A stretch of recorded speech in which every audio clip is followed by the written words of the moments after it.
ঈশ্বরের কথা লিখেছেন মাননীয় সুপ্রিয় কুমার মহাশয়। কি নাম তোমার? আগে ঈশ্বর। ঈশ্বর? ঈশ্বর কি?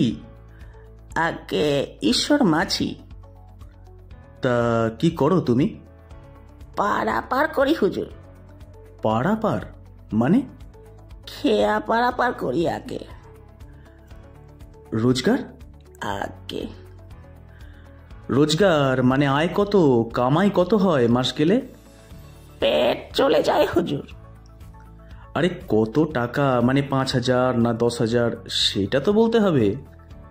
হিসাব করেনি হুজুর। ভালো।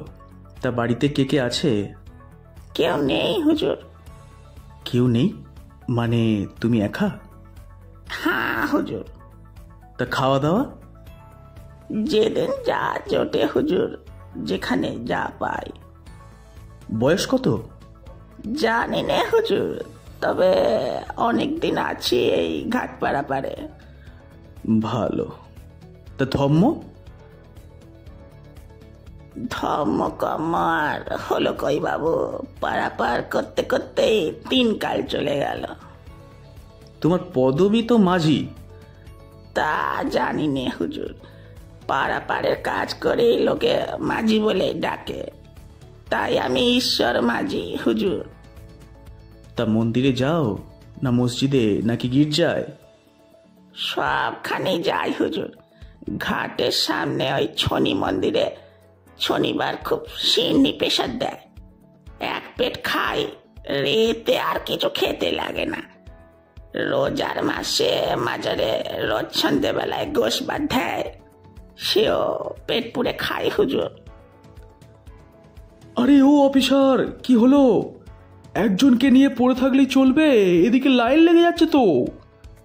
আর বলবেন না, কি যে করি একে নিয়ে কিছুই ঠিক করে বলতে পারে না, শুধু কথা চচ্চড়ি। এই যে শোনো, কি যেন নাম তোমার? ঈশ্বর। এখানে কেন এলে বলো তো? আগে কর্তা সবাই বললে দুয়ারে সরকার এই যে ফরম ভরি দিলে ভাত দেবে। ওরে বাবা, ভাত নয়, ভাত নয়, ভাতা, ভাতা। ওই হলো বাবু, আপনারা লেখাপড়া জানা লোক, আপনারা যাকে বলেন ভাতা, আমরাই তাকে বলি ভাত। খুব হয়েছে, নাও এবার সইটা করো দেখি। সই? কি যে বলেন বাবু, মুখ্য মানুষ। আহ, তবে টিপ দাও। হ্যাঁ হ্যাঁ, তাই দেন বাবু। এ এ এ এ। সবই তো হলো, তা ধম্মটা তোমার কি লিখবো? কি আর লেখবেন বাবু, লেখে দেন ঈশ্বরের কোনো ধর্ম নাই।